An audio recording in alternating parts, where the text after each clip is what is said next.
दोस्तों, तो कैसे हैं आप दोस्तों। आज की कहानी में हम तंत्र विद्या के बारे में बात करने जा रहे हैं। दोस्तों, हमारे जिंदगी में हम कई लोगों से मिलते हैं और कुछ लोग हमारे काफ़ी करीब आ जाते हैं। हमें उनसे लगाव हो जाता है, उनसे प्यार हो जाता है और उस प्यार के कारण हम उस सामने वाले इंसान को नहीं पहचान पाते हैं, या फिर यूं कहो कि पहचानने की हम नज़रअंदाजी उसे करते रहते हैं। दोस्तों, ऐसी ही एक गलती मुझसे भी हुई थी और उस बात का पछतावा मुझे आज तक हो रहा है।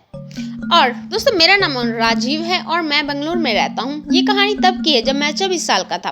तब मैं कॉलेज में पढ़ता था, इंजीनियरिंग कर रहा था मैं और अपने आखिरी साल में था। उसी समय हमारे कॉलेज की ही अश्विनी नाम की लड़की मुझे पसंद आई।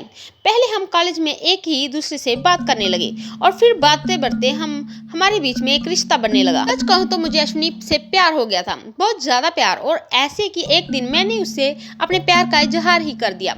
उसके बाद तो वो मुझसे 2 दिन बात ही नहीं की, लेकिन 2 दिन बाद उसने भी अपने प्यार का इजहार मुझसे कर दिया। हम दोनों रिलेशनशिप में थे, हमें नज़दीकियां बढ़ रही थी, सब कुछ सही चल रहा था। लेकिन एक दिन जब मैं अपनी माँ के साथ बाजार गया था, तब मैंने अश्विनी को किसी और लड़के के साथ वहां पर देखा और दोनों अपने हाथों में हाथ डालकर घूम रहे थे। वो दूसरा लड़का दूसरे कॉलेज का था।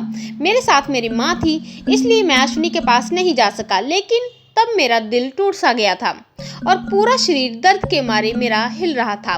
मैंने उन दोनों को एक पुराने से पेड़ के पास जाते हुए देखा और मैंने माँ से कहा कि मैं अभी आया। मैंने जब जाकर वहां पर देखा तो वो दोनों एक दूसरे से चुंबन कर रहे थे। दोस्तों, उस वक्त मुझसे कुछ मेरे समझ में नहीं आ रहा था और दोस्तों, मुझे इतनी तकलीफ हो रही थी कि मैंने सह भी नहीं पा रहा था मैं ये देखकर, और मुझे गुस्सा भी उतना ही ज़्यादा आ रहा था।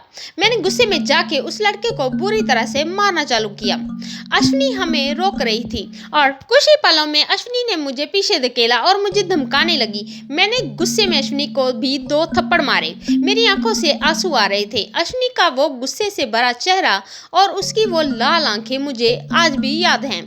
और मुझे कहा कि देख लूंगी तुम्हें, बहुत पछताएगा तू, जिंदा नहीं छोड़ूंगी मैं तुझे। इतना कहकर वो वहां से चली गई और वो लड़का भी वहां से भाग गया। उस रात मैं बस रो ही रहा था।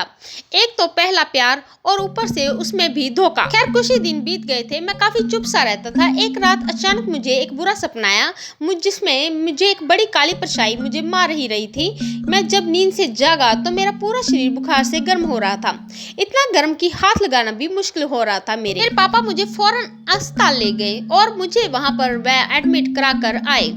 अस्पताल में मेरा एक वहां पर दोस्त भी था और तो उस रात खून की उल्टियां करके मैं बेहोश हो गया। तुरंत ही डॉक्टर मेरा इलाज करने लगे। तभी मेरी माँ ने ये देखा कि मैंने तो जो उल्टी की थी उसमें खून के साथ कुछ बाल भी आ रहे थे, लंबे बाल। और तभी माँ को वहां पर शक हुआ। माँ ने पापा को सब बात बताई।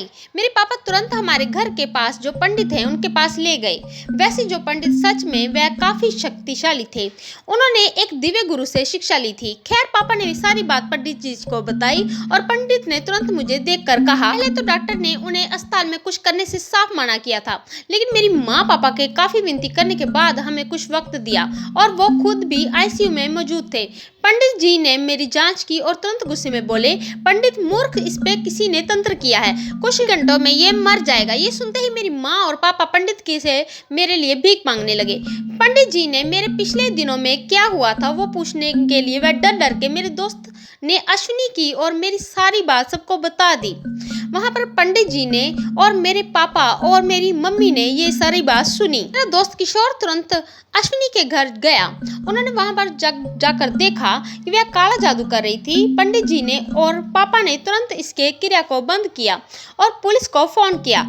इसके आस पड़ोस में ही लोगों में भी ये बात फैल गई कि अश्विनी काला जादू करती है। पंडित जी ने अश्विनी के काले जादू को समझा और उसका सभी काला जादू का सामान आग में जला दिया। वो रात भर पंडित जी मेरे लिए मंत्रों का जाप कर रहे थे और उनकी वजह से मैं ठीक हो रहा था। माँ ने बताई हुई ये बात सुनकर तो वह दंग ही रह गया था। मैं ये सब तो मेरी अश्विनी के कारण ही मुझे हो रहा था। मेरे दोस्त किशोर ने भी मुझे बताया कि अश्विनी के घर के पास के लोगों ने उसे वहां से मारकर वापस गांव भेज दिया है। पंडित जी ने मुझे एक ताबीज दिया जिससे आगे जाकर मुझे कोई भी खतरा ना हो। तो दोस्तों, ये थी कहानी मेरी जुबानी। दोस्तों, कैसी लगी राजीव जी की ये तंत्र विद्या के बारे में ऐसी जानकारी। ऐसी स्टोरी सुनने के लिए आप हमारे चैनल को लाइक शेयर सब्सक्राइब करना ना भूलें। प्लीज दोस्तों, हमें आपके सपोर्ट की बहुत ही ज़्यादा ज़रूरत है। धन्यवाद।